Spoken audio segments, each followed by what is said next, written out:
So I was just like sitting there waiting for my Uber, and then I go in to hug him, and he goes in for a kiss, and the kiss turns into like kind of a makeout, and I don't remember how to even kiss at this point, and I don't remember what happened, but it was the worst performance of my entire life, and I genuinely think that this kid probably thinks I've never kissed a boy in my entire life. Have you talked to him since? No. No, you haven't The talked. kiss was that bad. You haven't talked to him since the kiss. Okay, calm down. No. Let me give you some backstory, okay? We're your besties in your ear. Back for another episode of Mean Girl Pod. Focus.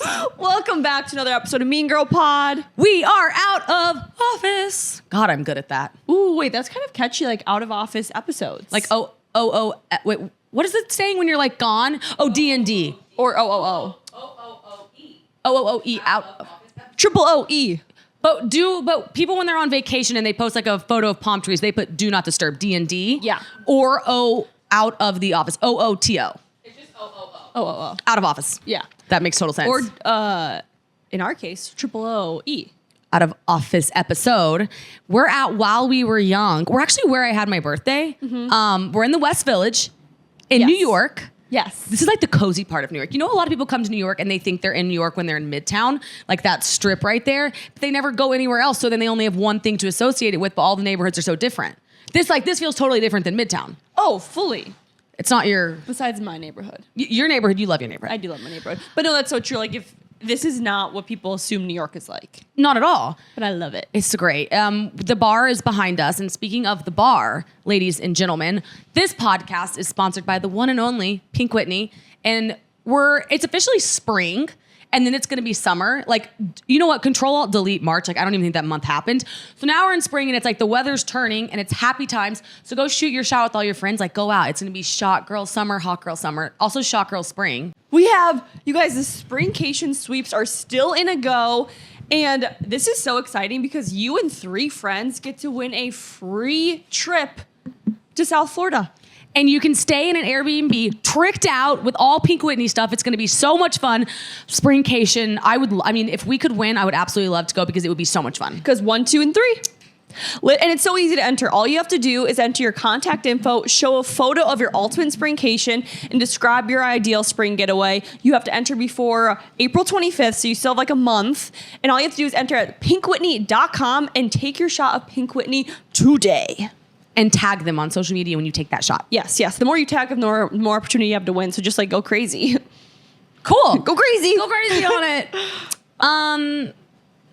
Okay. So How have you been? I have been in a daze. Mm-hmm. You know what I was thinking? Okay. You know how we obviously had like a rough 2 weeks ago? Yeah. And I was thinking about this. When things are good, you go into autopilot and you're just enjoying the good. When things are bad, that's when you get to know your real self. Mm-hmm. And because you're forced to stop and say, hold on, what's happening around me? What do I want to do? And then it's like you're never thankful for the good in the good, but you always start like self-auditing in the bad. So I've realized if you gave me the choice to do that again, I would pick it every single time, and I'm very thankful for it, and I think much stronger, happier, more peaceful on the other side of it. Also, I read in a book, if it feels like you're trying to go somewhere, but you don't understand the path of getting there, it's because you're focusing on how to get there and all the steps instead of why you're going there. Yeah. And that for me was so, like, the fact that meaning is attached to anything, like, really rang true to me. And I was like, okay, it's not the steps to get to where you want to go. It's not how we're getting there, because we can't write those down because you never know. But why? Like, if you ask yourself, why are you going there? I was like, oh my God, I feel so much better. And there's like a sense of peace attached to that. Yeah. Also, like, if the process is always easy, you never appreciate it. Ever. The hard times make the good times so much better, and it just makes you appreciate everything in the whole process. Yeah. So I would say, like, my overall vibe right now is calm, collected, aware. I'm in a hermit phase fully. Like, I'm like no social interactions, but I love that. And I just feel like at peace and just kind of like guarded, but happy. Yeah. What about you? Well, About the same. Okay, I can't remember anything. You can't remember anything either. No, I can't remember anything. This week, I have not left my apartment. I didn't leave my bed all day yesterday except to go to therapy, but I needed it. It wasn't a bad thing. So today feels good because I put makeup on and like that's why I didn't put sweats on today because I've lived in the same sweats and sweatshirt for 4 days. But last week, I have a story for you guys. So I forgot how to kiss and be a human being, and I wanted to tell you guys that story. Okay, I would love to hear this. I feel like a lot of those laughs have just been delayed. It kind of happened. I am not in my body for the past 14 Ilana, days. how are you? Not in my body. We're so selfish. I don't even ask how she's doing. Not human. Do you feel like you're watching yourself or not even that? Alex, how did you know exactly what I was going to say? I've been feel watching like myself. I'm watching myself, especially like I was in a meeting earlier today and I was like, I felt like I was watching myself from above, have no input. Wow. You know what I mean? Yes. And I was like watching myself from outside of myself be like, dude, say something, like have an opinion. Like, why else are you here? Do you know what I mean? And I was like, oh my gosh, I can't get myself to even have an opinion right now. Okay, so how are you that handling make that? sense? Like when you, because this happened to me. So when you decide like I can't get myself to have an opinion, I can't get myself to form a lot of thoughts right now. Do you say it's okay, honey, or are you like no? Okay, it's funny you said that because on my way over here, because I came from the office. I'm like, how do I freaking like get out of this? Like, how am I gonna go record right now? And I'm like, maybe I should go to the shore this weekend. I need to like get away. Mm-hmm. Like I was even thinking like, Mike's out of town. Maybe I'll like ask like some of my girlfriends if they want to like sleep over on Friday. Cute. But I was like, wait, I don't even want to do that. I do, but like I don't think that will be what I need right now. Like I want to like exit. Yeah. Correct. And go reset and then return. You know what I mean? It's hard to be around other people right now, other than like you guys. Yeah, I don't really feel like explaining anything. Exactly. You know what I mean? Like when we're together and we're like, yeah, got it. And every You know time what I I mean? try to explain it, I regret it. I'm Yeah. like, I didn't mean that, so I just want to live inside of me, not Yeah. anywhere else. Yeah. That's fair. Yeah. Escape is the term. Yeah. Yeah. I also just lost my. Tell us the kiss story. Oh, I was gonna say, Oh, yeah. yeah. Oh my god. Okay, so last week, everything happened on Monday, but I had a date planned for Wednesday, and you guys know me, I'm notorious. I cannot cancel plans. Like a family member could literally die, and I would figure out a way to keep the plan going because the anxiety around canceling a plan is just too intense for me. Can I just intervene here for a second? I wanted to take Jordyn to Sonoma for her birthday. And this bitch said no because she has to watch her parents' dog. And I wanted to respond back, someone else will watch it. You have 2 months to get another dog sitter. She's like, can't, I already committed. And I'm She like, loves watching that dog. Eloise, is that the dog's name? Elroy. Elroy. Okay. The reason why is because my parents asked me back in October, and I have 3 friends coming with me to watch him, and I couldn't. They already bought their train tickets. that makes sense. But other than that, I'm like, board the dog. I don't know. I would never board my dog. Get somebody else to watch the dog. Bring the dog. I feel bad. My parents, I don't know. I can't cancel things. It's the problem. But we're gonna go a different week. We are. No, we're going to go. We are. When I read the text, I was like, do you have to watch the dog? I knew. I'm like, knew when I said dog? that. Alex was like, "I'm gonna fucking kill you," and I was like, "It's really complicated." No, I just said, okay, fine. So yeah, I can't cancel plans. Once I commit, I'm stuck. No ands, ifs, or buts. So I went on a date on Wednesday, and this is my second date with this guy. And you guys know, like, the more you go on dates with people, the more likely you are to be physical with that person. I think that is a fact, right? Yes. Like first date, you don't necessarily need to kiss them. Second date, you're like, all right. And if you go on a third date and you haven't kissed, like, it's game over. You're having that kiss on the third date, or pretty much like forever hold your peace. That's kind of the rule. Seems unwritten, yes. Because like think about going on a 4th date with someone. If you haven't kissed, you're like, are we friends? Right. Like, why have you not kissed me? Do you Exactly. kiss a guy first? I would never. They have to kiss you first. They have to go first, right? Oh, I would never. Okay. All right, keep going. Yeah. No. Confirming. How like far leaned in does someone have to go to make it them be the one that kissed you? Well, I think it's usually a hug that turns into a kiss. So what, you hold on to them and you look up and then they look down and kiss you? The amount of sober kisses I've had is like 3, so I couldn't even tell you. I would think that would be how it would go. You give him a sign. I do think the girl has to give him like a little wink that like, Yeah. it's okay to kiss me. Also, having a first kiss is like giving a speech. Like you just black out. I believe. Okay, fair, Yeah. fair. So we're on the date, and you guys remember how you felt, like just brain dead. Like I couldn't even form a sentence, but I was pushing through the date and then he was like, hey, do you want to go to another place? And I was honest with him. I was like, Bob, we'll call him Bob. I was like, Bob, I'm exhausted. I need to go home. I need to get sleep. I'm so sorry. I had the hardest week of my life. And he was like, okay, that's totally fine, blah, blah, blah. So when we're waiting for the Uber, I assumed like we all could read the room and he just like understood that I was dead and like there was gonna be no kissing. So I was just like sitting there waiting for my Uber and then I go in to hug him and he goes in for a kiss and the kiss turns into like kind of a makeout and I don't remember how to even kiss at this point and I don't remember what happened, but it was the worst performance of my entire life. And I genuinely think that this kid probably thinks I've never kissed a boy in my entire life. Have you talked to him since? No. No?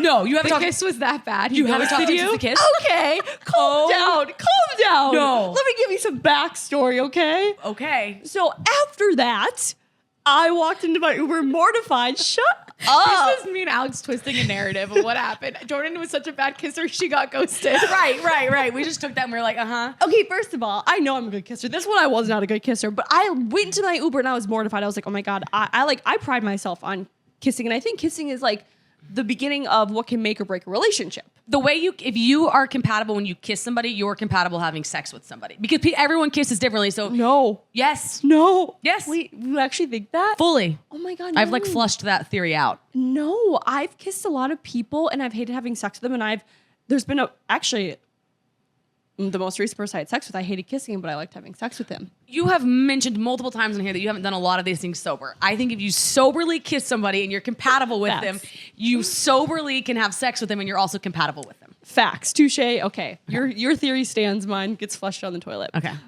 But anyways, I was in the Uber and I was mortified. So I texted him and I was like, hey, I just want to let you know, like, I had a great time tonight. I'm so sorry that like mentally I'm not good. Let me take some time for myself and I will get back to you when like I'm good and we can hang out again. And he texted back and he was like, that sounds great, blah, blah. His text back to me kind of made me feel like he thought I was like, it was like a cop out. Like you were ending it with him. Yeah. Like you didn't have fun. Like, okay. Because he doesn't know Barstool at all. And I know that's kind of surprising, but like he legitly doesn't. It's a breath of fresh air. That's nice. Like I told him and I was like, did you see anything that happened? He's like, I have no idea what you're talking about.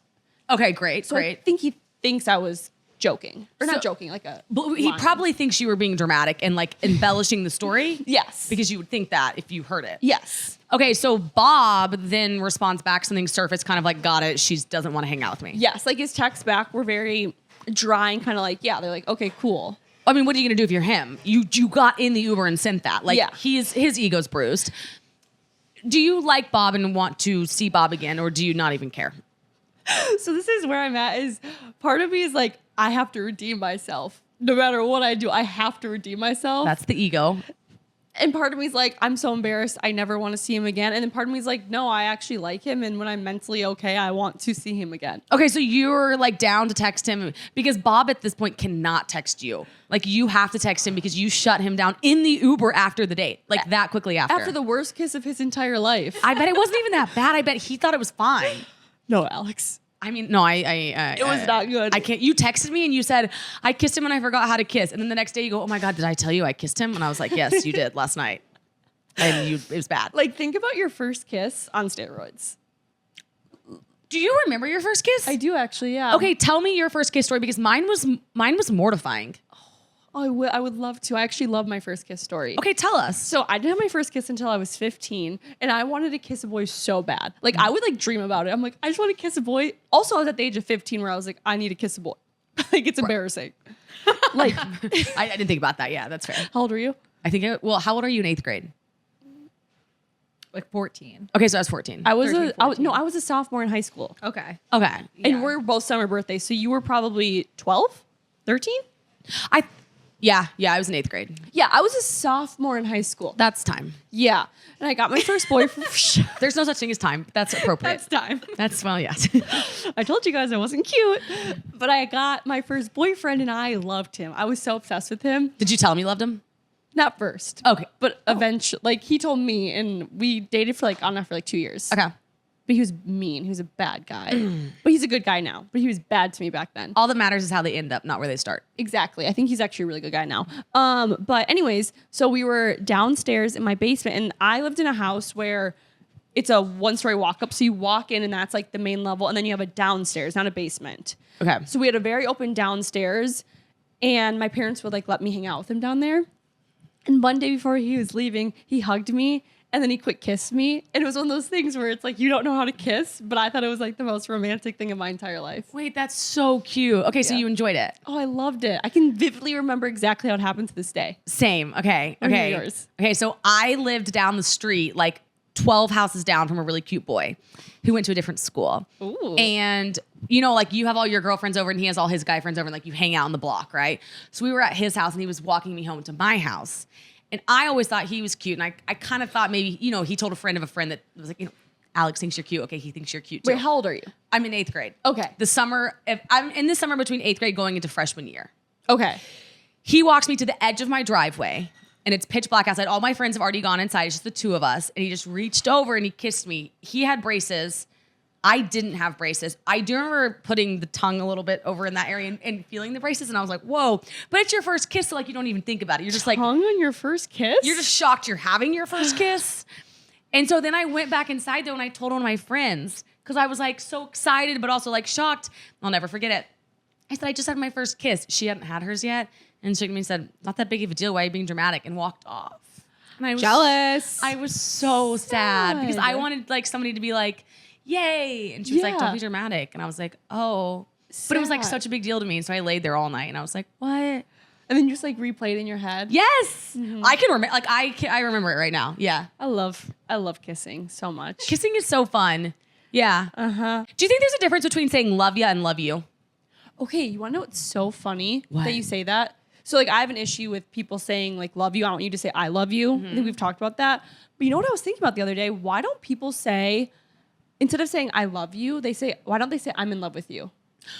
Okay, well, I'm not in love with you, but I love you. Sorry, I mean like your romantic partner. Okay, I agree with that. I like I'm in love with you at the beginning, but then I think it's fair to say I love you because you understand what that means. Yeah. But do you think if the first time someone says they're trying to say love you and they say love ya with a YA, that's not it, right? That's not it. If a guy said that to me, I would be like, are we best friends now? He means I care about you as a person, right? But did someone say that? I had a friend with this scenario, and so I thought it was interesting. But I was like, no, love ya is just saying like I care about you as a human being, but like I love you, you is like.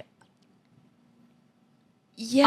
I like that though. I like I'm in love with you for the very first time.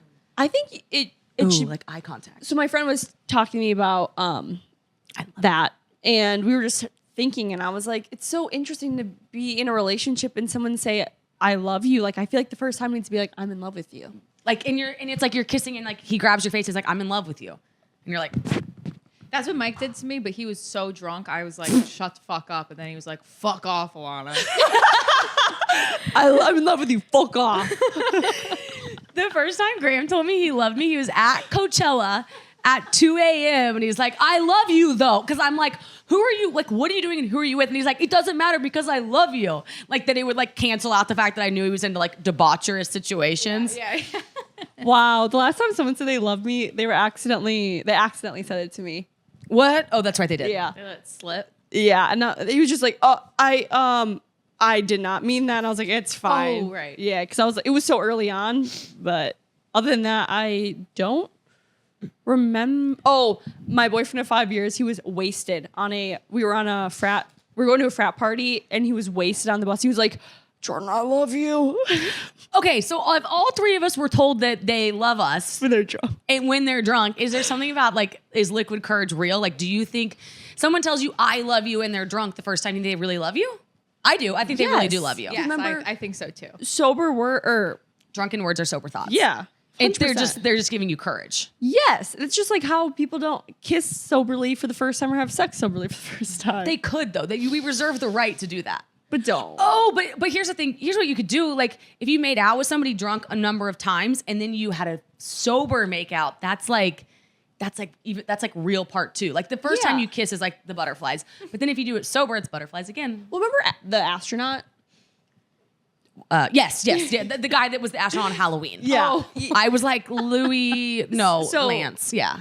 Lance Armstrong. That's the one. So that was a perfect scenario because when our first date, we got blackout and we made out And then the second time when we hung out, we kissed sober, and it wasn't weird at all because we both already knew we like made out. You had done it before. Yeah. Yeah. And then it was just like cool. Yeah. That's fair. Which, you know what, brings me to a question for you. Okay.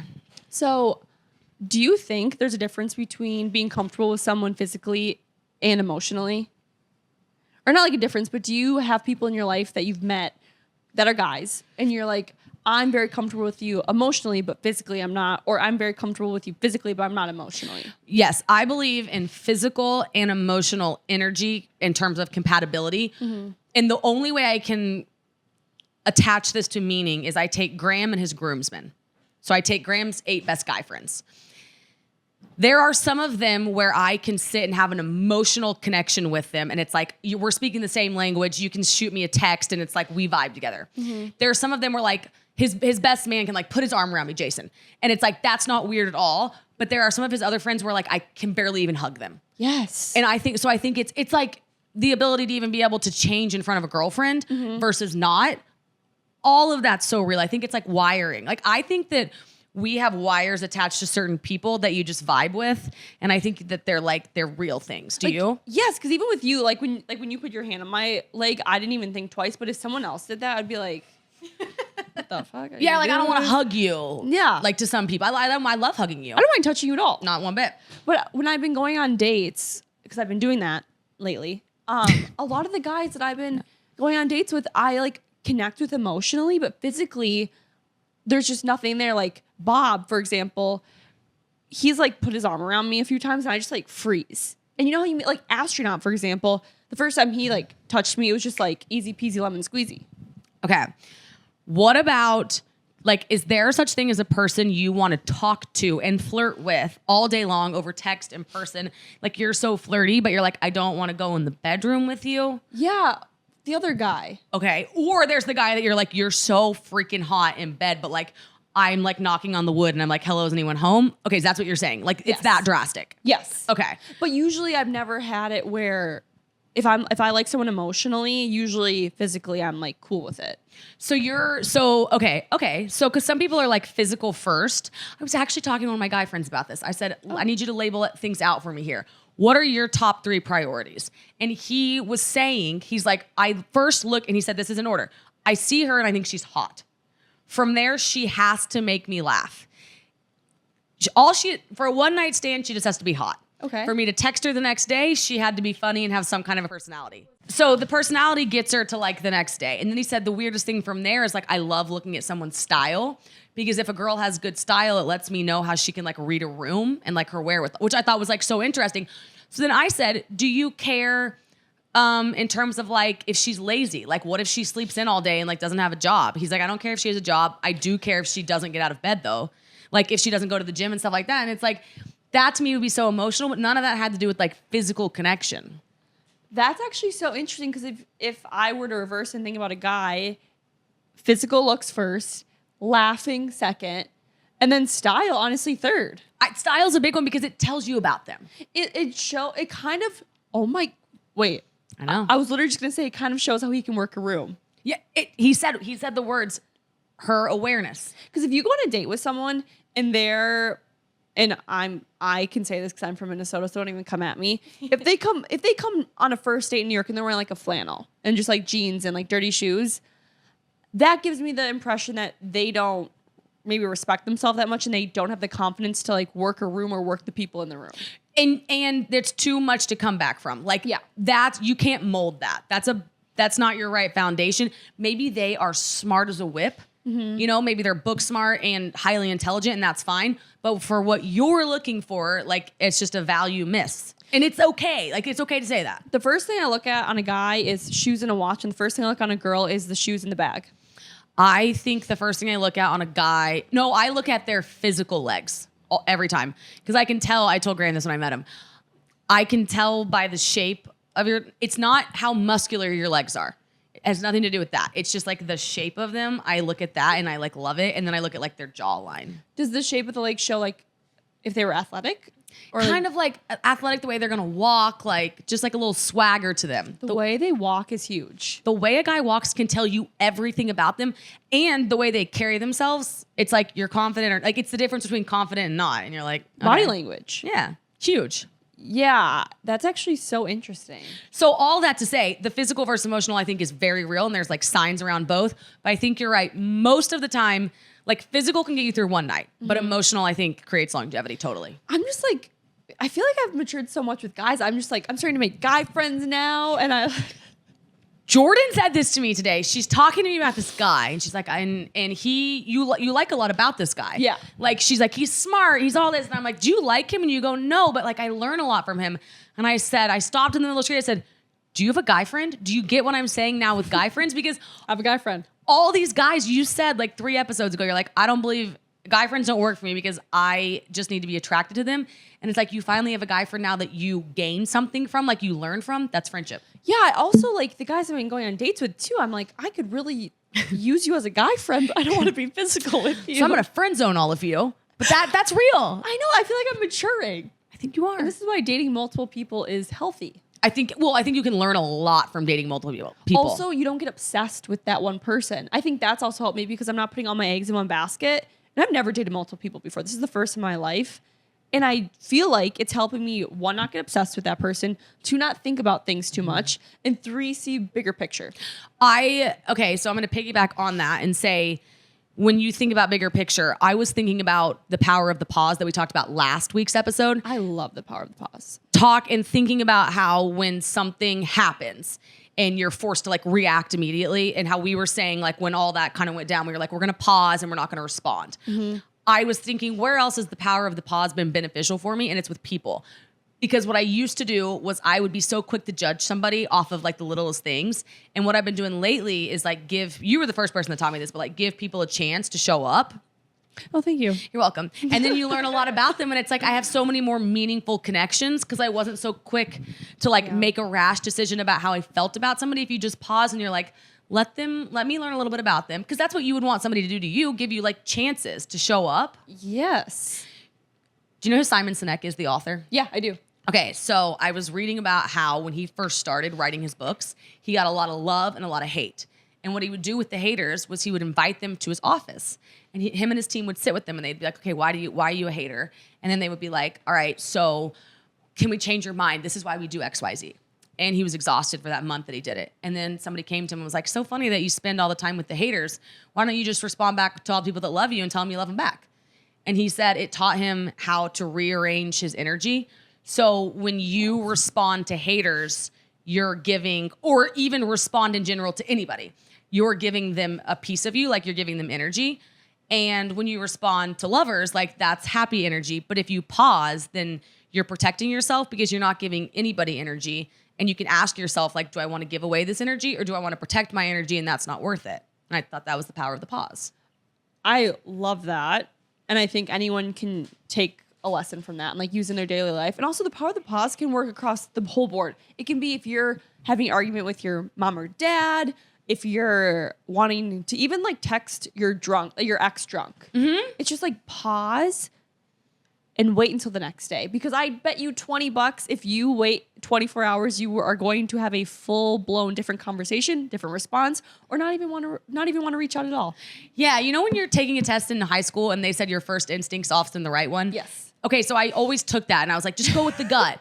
And it's like, no. Like do that on a test or something. Like, but with this, like the more you grow up, the more it's just like, don't say anything. Like less is so much more. It's just like when you're wanting to respond to a friend in an argument, put it in your notes app, let it sit, read it the next day, and then decide if you want to send that text. Probably going to delete it. 10 out of 10 times I've always deleted it. Quick pause for a word from our sponsor, BetterHelp, because this show is brought to you by BetterHelp. Getting to know yourself can be a lifelong process, as we've learned. I mean, we are the queen of always evolving on this podcast, especially because we're always growing and changing. We're always saying how we contradict ourselves, but we're willing to learn, and that's what therapy can teach you because it teaches you more about yourself. Therapy is all about deepening your self-awareness and understanding because sometimes we don't know what we want or why we react the way we react. Like, for instance, last week, anger, secondary emotion. Like, how do you really feel? All of that stuff that's what therapy teaches you. BetterHelp connects you with a licensed therapist who can take you on a journey of self-discovery from wherever you are. If you're thinking of starting therapy, give BetterHelp a try. It's entirely online, designed to be convenient, flexible, and suited to your schedule. Discover your potential with BetterHelp. Visit BetterHelp.com/meangirl today to get 10% off your first month. That's BetterHelp, HELP.com/meangirl. Woo! And it's the greenest flag of all. That's right. So yesterday I was with a group of 4 guys. Oh. It was me and 4 guys. And Alone? yeah. Nice Ooh, ratio. What do you mean? Oh. 1 on 5. Yeah, when we fuck. No. Mike. Mike was there. Oh. Okay, you have to say that. That changes the whole dynamic. What do you think? Like random guy. Oh, no. But even so. Sketchy cell. That literally just like changes the whole story. Okay, now I'm listening. Yeah. Okay. Okay. So Mike, 3 guys. They're talking. The one's telling a story, and he's Are like, they hot or single? They're our age. They're Mike's friends. Are they single? 2 are. Are they hot? 1 is. Can you invite me around sometime? Yes. And he's a chef. Oh. And rich. Oh. Doesn't matter, but it's fine. No, don't No, fix that. of course it doesn't. Okay, sorry, continue. So the one's telling a story. He's like, blah, blah, blah, blah. And then I'm like, fuck you, asshole. Sorry, Alana. Oh. And I'm like, why are you saying sorry to, like, I didn't like that. I did not like that he said that. Like, I'm your peer. Can you explain the story? Like, he wasn't saying it about another girl, was he? No. Okay. He apologized to me for using vulgar language in front of me because I'm a girl. I did not like that. I'm going to go devil's advocate You here. are. I am. Okay. Of course I she was is. going to go the opposite side of whatever one you went on. Correct. So now I can put myself in that. Okay. I appreciate it from the standpoint of probably trying to be like a gentleman. Like, I think that would be like the basis of it. When my mom started at Barstool and people said like shit and F-U-C-K around her, they'd always be like, I'm sorry, Kim. F-U-C-K. But she's a mom. And I do agree, like, you are the same age, but I see where he's coming from of like, he's having guy talk with you there and then apologizing for having it. I mean, I get that. And I don't he's- hate that. He's your boyfriend's friend. Like, if he was your guy friend, I'd be like, wait, what? But since he's your boyfriend's friend, I think he just wants to be polite and like more of a gentleman, which I'm not mad about it either.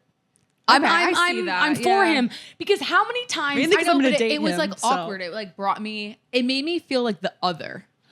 that's You know what I fair. mean? That's valid. And Like, what do maybe you mean, They dude? couldn't talk about any like vulgar stuff around you. Yeah.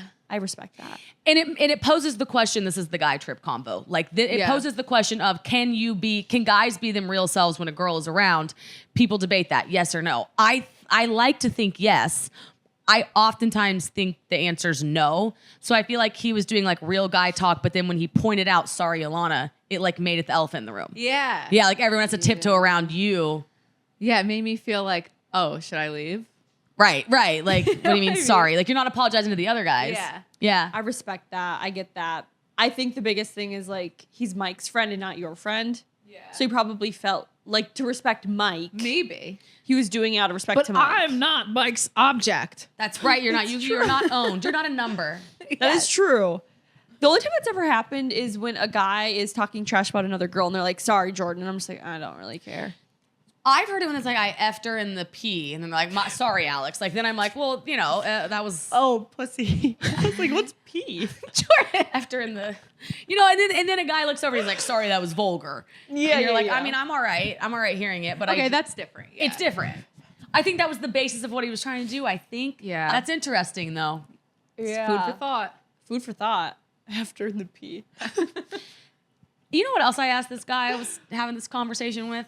Is it a red flag if a girl is talking shit on all of her friends to you behind their backs and then goes up to their face and is like, hi, how are you? But like and he said, yeah, that's like a character flaw. And like, we have to work on that. He said it's not a deal breaker, but it is. Remember the astronaut again? Yes. Remember how he would talk shit about his friends in front of me? Yes. And I knew the friends. Right. And I was like, this just makes me think that, like, and this was our beginning, like 3-4 dates. Like, I think once you're comfortable and you're dating someone, like, if you wanted to talk shit to Graham or if you want to talk shit to Mike, like, you guys are partners now, it's okay. But when you're casually dating someone, you still should try your best to be, like, put your best foot forward. Because it tells you so much about them. Yeah. You're like, okay, they're insecure. They're willing to like, if they're, his words, if they're doing it about their friends, they're doing it about you to their friends. Yeah. They have no boundaries on standing on people's shoulders. It goes like to that one term where you're like, if she does it, what was the term? She does it for you, she'll do it to you. Yeah. Yeah.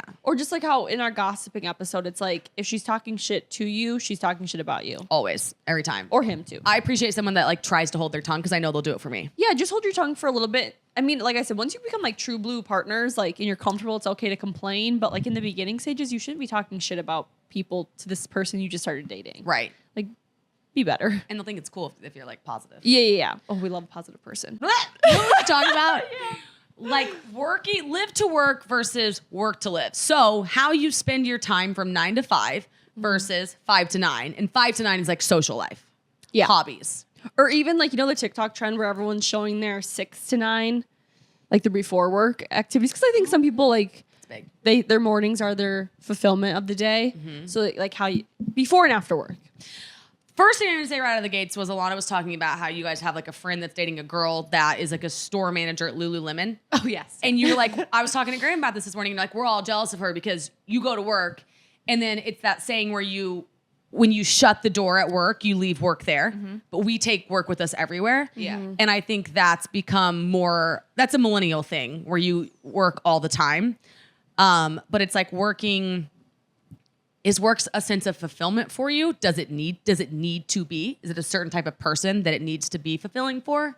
Yeah. I could never be a Lululemon manager because I get a lot of fulfillment from work, and that is a necessity for me. Yeah, I think the biggest argument, especially our generation has, is does your job need to fulfill you? Like, is it okay to have a job you hate because you should get all your fulfillment from your 5 to 9? And I have friends who are like, I don't really care what I do for a job because I am so fulfilled in my outside of work life. And I have some friends who are like, I can't be fulfilled in life unless I like my job. And unfortunately, I'm one of those people.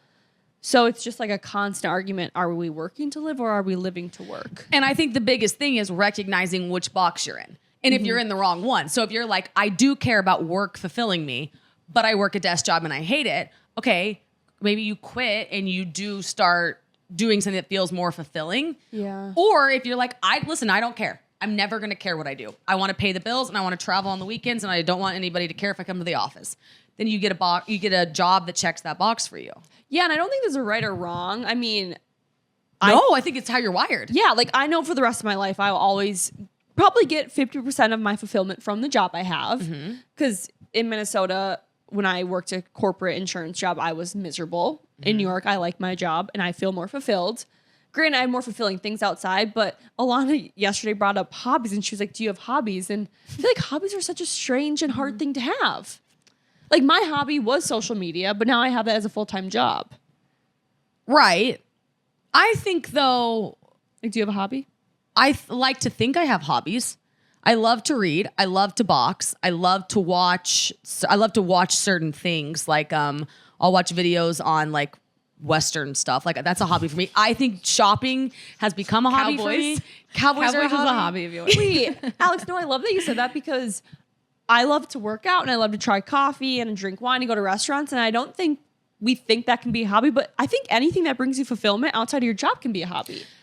Watching Netflix can be a hobby. No, it can be. Somebody asked me, when are you happiest? And I said, right now, me at my happiest is it's very specific. It's in a hotel room with 2 hours to get ready and a bathroom by myself with like putting on an outfit I love with the purpose of going to do something. I'm so happy then putting on music, like, and that I think can be a hobby.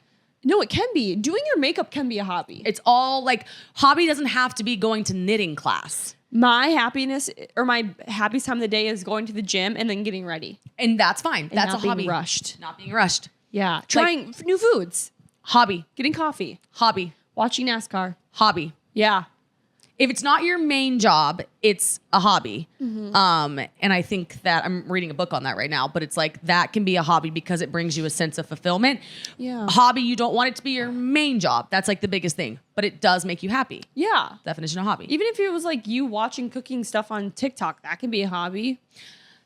Fully. Like if it brings you happiness and it's not your work day, I think it's hobby. I have a stat for you. Boy, I love stats. You haven't given us a stat in a long time. Well, Yeah. Sorry. Her hardest week, she gives us a stat. I love.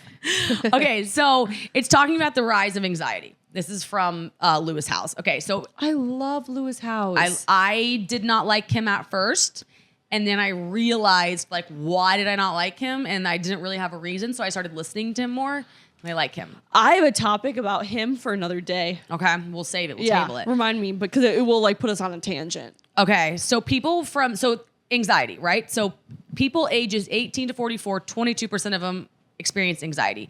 45 to 59, and then it says a little over 20% experience anxiety. Okay, well, what's the takeaway there? Same exact number. So it's 18 to 60, like 1/4, a little less than 1/4 of people are like experiencing anxiety like all the time. So your largest working years? Yeah, that's crazy. So then it says the rise in anxiety can be attributed to a lot of things, but the bottom line is it's the growing sense of like uncertainty. So not knowing what's coming and like not having a plan for it. So then he asked, okay, are you dissatisfied with life, career experience, maybe intimate relationships, friends, but most importantly, like, are you dissatisfied with you? That's where a general sense of blah can become the rule rather than the exception. So you just accept the mundane. So like from 9 to 5, you could just accept like mediocre, even though inside you're like, I want to do something more fulfilling, but you're like, I'm okay with it. So he said that all of that leads to the significant decline in happiness. And then this is the thing, people turn to bad coping mechanisms. That's where I think it relates to this. So if you're happy and you're 9 to 5, then you use your 5 to 9, not thinking about that, probably using hobbies that are fulfilling. If you're miserable and you're 9 to 5, most people, because of the uncertainty, they'll start using bad coping mechanisms. Maybe it's spending money. Maybe it's drinking. Maybe it's going out, numbing in some way. Even people can do gossip as like a coping mechanism to like distract your brain. So I think the only problem with the way you spend your 5 to 9 would be if it was a coping mechanism and then it's like a compounding effect because you're just putting a Band-Aid over it. And then you find yourself in 10 years like you're like, I was miserable because I was afraid to change something in my life that was like affecting me. Yeah, no, I mean, that's really powerful. A little too powerful for my brain right now. I'm just kidding. But no, the thing about blah becomes the rule. The rule. That was me for 4 years in Minnesota. I just eventually accepted that this was how my life is going to be. This is how life should be. And this is how it's going to be for the rest of my life. Mm-hmm. And then I moved to New York and started doing things that fulfilled me. And now when I get to that blah, I panic because I'm like, this is not how life should be. And I choose positive coping mechanisms to get me out of that blah. Right. But in Minnesota, I chose negative coping mechanisms. Yeah, and I think you can sense it too when you're like, I really need to go send this email and it's going to hurt and it's going to be vulnerable and like maybe I need to make a change. Or I can go text my friend about another friend. Yep. And I'll just feel like a little bit better. Oh, yeah. I should go to the gym, but instead I'm just going to eat this whole bag of Reese's Peanut Butter Cup eggs instead. Yeah, I'll sit here on my phone and I'll scroll Instagram. Yeah. And it's like you're just Band-Aiding it. Like you didn't solve anything, you just moved it to the next day. And it's like that's the compound that I think can be really dangerous for people. I think uncertainty is probably the largest thing that brings our generation anxiety. Uncertainty, yeah, definitely. Because also, I guess our generation is more in debt and we have less saved. And so also we have less secure jobs. And we just have short attention spans. And yeah, we're more likely to move jobs often. And it's like all of that, I used to not think anything of it. And then I was like, no, all that's very real. And our generation's very keep up with the Jones. We eat out more, we do all of these, it's like more flashy. And I think it all causes anxiety of like, are you actually fulfilled or are you just keeping up? Mm-hmm. And like, really, how do you feel? Like if you think about the term fulfillment, it's like, it hurts because I don't know that you ever truly are, and you always have to keep pivoting. My biggest regret in life would be if I die not feeling fulfilled in my life, or if I die with regrets. Yeah, I would think it would be that. I would think if you got the option between like trying something and failing, or never trying and failing would feel so much better because at least you wouldn't have to die knowing you never did. Yeah. Like the pain of that would be so much worse than the pain of being like, if you're like, I tried it, I failed. At least you know you had the guts to do it, as opposed to sitting there being like, I just never had the guts to do it. Like that's miserable inside. Yeah. Can we talk about smells? Yes. I often smell like a spray tan, was why I was hesitant. Do I smell? No. Okay, because are you lying to me? I would tell you. Okay, so I have used the same deodorant since I was maybe 18. Okay. And I think our bodies, any product, they become immune to it and it stops working. Fact. And I'm first of all, don't listen to the internet. I shower every day. Like, I'm a clean person. And I just said that because people are like, they also don't shower ever. That was I don't shower every day. But I was never somebody who like struggled with BO or like sweating or anything. But recently, I feel like I put on deodorant and then I smell immediately after. And I think it's because I've become immune to my deodorant. Yes, without a doubt. Men become more immune to deodorant like a year. Like Graham will have to recycle his deodorant every single year. Oh. Because he'll notice within a week, he's like, oh, my body's absorbing and it's not even like happening. Yeah, you have to like change deodorant often. I do every time I buy a new stick of deodorant, I just swap the brand because then your body. Yeah. Oh, shit. Yeah, like face wash, all that. You're supposed to, I mean, they say a year, but you can totally become immune to something. Now, you don't smell, but let me ask you this. Thank you. Yeah, not at all. If I hate the way I smell right now. If you were attracted to somebody on every single level, but they smelled bad, would you, one, tell them, or two, is that like a deal breaker for you? That's a deal breaker. I think it's a deal breaker as well. You know what really pisses me off? When somebody doesn't shower. Yeah. But that's what I was going to Lucky guess. say. That was? No, that's not what I was Oh. going to say. That guys, for some reason, don't wear cologne in our generation. I don't agree.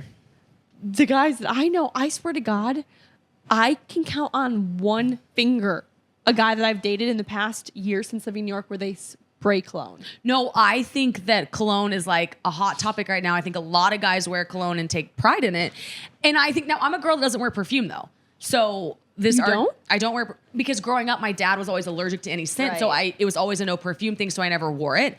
I think if you don't wear cologne or you don't wear perfume, you're like relying on your natural odor, which like you can't control, which is like crazy. But I think guys wear cologne. I think they love it.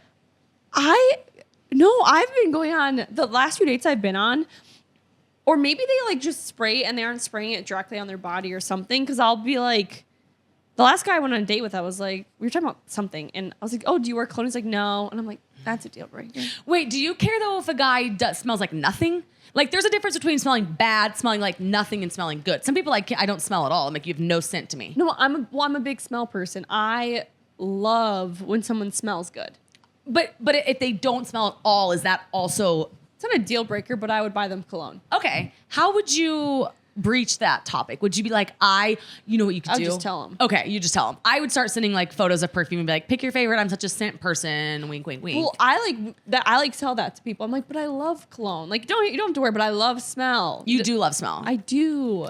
I do think perfume and cologne is something that's worth like splurging on because you can, Yeah. it sticks to your body more like if it's nicer. Yeah. That's just like a fact. I think it's just so cool when people have a scent because then no matter what in life, when you smell that scent, you think of that person. Yeah, that's where it's dangerous. But speaking of cologne, I was listening to Theo Vaughn last night, and they were saying how if someone starts wearing a cologne, like there were three guys talking, they're like, if he starts wearing cologne, that means he's cheating on you. And I was like, oh. If he starts wearing it and he never wore it and now he wants to smell good. Yeah. And I was like, that's interesting. That is interesting. Because I don't think if you never smelled good, like one day you're just like, I do want to smell good. Unless you've got a guy friend and you're like, he smells good. I could up that area. Other than that, no, that's something. They might have a cute new coworker. Or Alex, they're trying to get rid of the smell of her on them. That's what it is. I just thought of that. Wait, I would never be able to smell her. Well, think about like okay, I'm sorry, but think about Graham. Uh-huh. He's like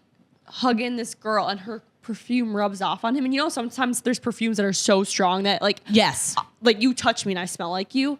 What if he then sprays cologne to get rid of her smell off him? Yeah, that's actually, I didn't think about that. Okay, so that's the telltale sign. Or he's smoking cigarettes. Either way. I would rather him be a chain smoker. Oh, yeah, because here's the thing. Graham wears cologne on the weekends right now. Or like if he's dressed up, he's What does putting he on wear? cologne. You know it. I think it's Creed. Oh, he wears Creed. Yeah. And I'm like, okay, cool. But if he started wearing it like, after the gym, I'd be like, what's the cologne for? He gets home from work. He just smells doused in cologne. Yeah, and I'm like, uh-huh. Where were you, bro? Yeah, explain it. Say it to my face. You either chain smoking or making out with another girl. What if he's like, lady, you're crazy. I just thought I smelled bad today. I'd be like, oh, right. Well, in Graham's case, that would be the case. Never know. But I thought that was funny because they were like talking about cologne and they were talking about like this one guy was like, yeah, we're Axe. And would that be a deal breaker for you? If somebody were Axe. Or Old Spice? Okay, I don't know anything about Axe. Okay. I just know I've seen the commercials and I feel like there's a negative. It's kind of like wearing boxers with like holes in them or like briefs with holes in them. I think. Or like Victoria's Secret perfume. Yes. Okay, then that's a deal breaker because we're old enough now where it's like, come on. Like, don't get me wrong, I love the smell, but if I smell a guy wearing that, I'm like, are you 18? Are you wearing Axe? Yeah, come on. Because that's the thing. They have the wherewithal to know they want to put it on, and then they chose that. My mom used to like put that in my brother's stocking when we were like 18. Level up. Yeah. I agree. No, I agree with that. I guess Axe could be a deal breaker for a guy. And yeah. Old Spice. And Old Spice. Like, love the smell, but invest in it's yourself. young. Yeah. Let's grow up a bit. Yeah. I do think the older people get, I've been studying this, I do think there are appropriate things to spend money on. And that would be one of them. Yeah. Like, I'm such a smell person. Like, I hate the way I smell right now. Like, it makes me want to gag. What do you smell like? I don't know. I think it smells disgusting like BO. You think you smell like BO? I think I just smell gross. Wait, I don't understand. But you know that. So why don't you? I put deodorant on so many times today. I've sprayed so much perfume. and it just smells. Oh, you're trying. To cover it up. Yeah, okay. So you're like giving it the effort. Yes. Oh, well, I appreciate effort with anything. I'm always going to excuse the smell if I know you tried. I mean, you don't think I smell. I actually just got away with something good when you did that. Ew. No, I did. But I like your perfume. We went like, also, I think this is something big is like looking at what your friends like because you took me perfume shopping in Miami and I've never gone perfume shopping because I've never cared. Yeah. But I remember watching you and you were like so invested in the smell and I was like, maybe I could get invested in what I smell like. I think your smell tells a lot about your personality. Because like there's floral, there's musky, there's earthy, there's more like the masculine. You know that candle in Miami that you smell and you're like, I love this. Yes. That to me is like more of a masculine smell and I love masculine. Yes. And that's like a perfume that you could buy. Do you think we like more masculine things because we have unisex names? Like, do you feel like you have an automatic, like if your name was Brittany, like you don't get to be like girl guy, but we're Jordyn and Alex. So I feel like I have an automatic pass to be like bro or like not. No, I think we like male smells because it reminds us of boys. Oh, okay. And your husband. Or reminds you of your husband, not me of your husband. No. It reminds you of Graham and me of other boys that I've like loved before. Loved. Yeah. I love you. Maybe our names. Oh, no. I'm in love with you. That's funny. Okay, cute. Should we do the listener question? Let's do it. Okay, quick pause to talk about C4 energy. Because when you talk about C4 energy, it is smart energy, the drink designed to sharpen mental focus and elevate alertness from the makers of your favorite performance energy drink, C4. The new look and the new feel of the C4 Smart Energy is now available in 6 new flavors, and it's formulated to support focus and attention, and with natural energy derived from green coffee beans with 0 sugar, 0 artificial colors, and 0 artificial flavors. That's like a dream in a can. I mean, honestly, it doesn't get any better than that. C4 Smart Energy is for when you want to bring more focus to the moments that matter, whether you're trying to get unstuck before a meeting, we just talked about that, kicking off what's next in your career, that's huge, and just figuring out your next move or making dreams real so that you can unlock the moments of greatness, big and small. This is like our drink. Yeah. Like, this is like everything we believe. Get C4 Smart Energy at c4energy.com, Amazon, and retailers nationwide. C4. Stay focused. Love. Listener question. Ready? This week's listener question is, I need to know the best way to subtly announce I'm single after a breakup. 4 exclamation points. Especially to my previous roster. Hot Insta post, slide up on their story, randomly text. Ugh. All of the above. Do it. I think Yes. full flare, launch a firecracker. So someone said this to me one time, and I believe it was a guy. It could have been a girl. I can't remember. But remember how I was that one guy I saw the longest. Yes. Someone was like, I knew you were seeing somebody because of how your stories on Instagram were. Okay, meaning what? Because on Instagram, when I'm not talking to anyone, I didn't even realize I did this, and now I'm very aware of it. But apparently, I like post more like thirst trappy Instagrams or like cute, sexy, or like just like more of my face and like my outfits. And apparently, when I was seeing this guy, I never thought twice of it because unfortunately, when I'm posting on Instagram, it's like for a specific somebody. But since he was my somebody I didn't think I needed to. Okay. So it was just like the tone of my Instagram story told that person that I was single again, because they're like, oh, you started posting your little thirst traps again. Okay. So I think when you become single and if you want people to know, you have to post the thirst traps, put a caption on there. Definitely like slide up on their stories, because then they'll be like, wait, what? Like a guy can't liking the Yeah, Instagrams. a guy can't approach you because he thinks you're in a relationship and he doesn't know what he doesn't know. And then I definitely think if you want to text him like a little like winky face or something, like why not? Life's too short to not. Also, I think people all know when someone's in a relationship and they go from posting pictures with their partner to thirst traps. I think we all know, like that one person, we all know. We were like, she's posting some hot, sexy Instagram pics. I think someone's single. We just know. Yeah, you can feel it. Get that on camera? Little Miss Baby Babe. It's just a little dabble. Just a little dabble. I think we just know, though. Did you see when I accidentally posted my photo for Graham on my Insta story? No. I texted you about it in New Orleans. I deleted it, but it was up for a couple hours. I thought it was when you were speaking gibberish in the camera. That's what I was also doing. I went to Bourbon Street. It was a bad idea. Like I went back to college. Wait, you posted a thirst trap too? Kind of. I deleted it though. Like it took me like 4 hours, and Graham was like, "Get up and delete the photo." Wait, what was it? I don't remember. I have it. All I remember is I woke up and it was Alex had so many stories, and I was clicking through, and all of a sudden there's one where she's talking, and I skipped through, and I was like, wait a second, why is she talking?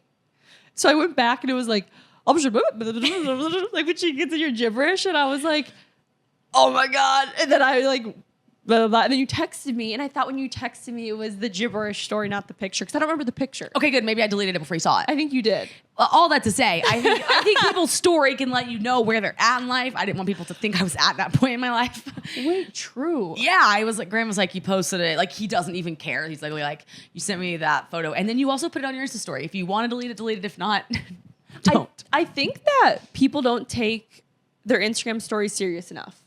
Like we do, because our jobs is social media, but I don't think, like I have a lot of friends who never post on their story. I think use your story to your advantage. Like tell the world where you're at in life. I think if you're single and you want people to know, absolutely. Absolutely. And if you're seeing a guy and you want to do a little bit of a soft launch, like throw his hand in that picture. I live these soft launches now, understanding them like a guy's hand. I'm like, oh my God, I see what you did there. Did you see my friend that you know? Yeah, well, I saw her close friend story. Yeah. Oh, well, ignore the close friends though. Like she put his hand on her actual story. And I was like, okay, we're going soft launch. But yeah, I think you can really use your and oh my God, all the girl needs to do is create a close friend with her roster. Oh, use your close friends and let everyone know you're single and post. She could even be like, so glad I'm finally single. Like she could go that in depth. That's what she should do. And add only her roster to her close friends. Or the shadow tag, which we love. Yes. She should choose war with social media because she wants people to know. Just do it like you have nothing to lose. Nothing to lose. That's what she has to do. Close friends is like, I'll edit my close friends sometimes, and I'm like, who's seeing this? Oh, this week I edited my close friends. Was I on or off of it? I've never removed you from my close friends. Yeah, same. I'm like, whatever. AB, do what you do best. Like, comment, subscribe, follow us on Instagram, TikTok, Twitter, Snapchat, Facebook. Oh, watch this on YouTube. Watch it on. I think we said it at the top actually. Okay, good. And then that's it. Yeah. Leave us a 5-star review. We need those right now. The haters kind of came in and left some bad reviews. If you love us and you're still listening at this point, you must love us. Go whip a 5-y in there. But go on Spotify and Apple, do us a little double tap. Double tap. And we love you guys.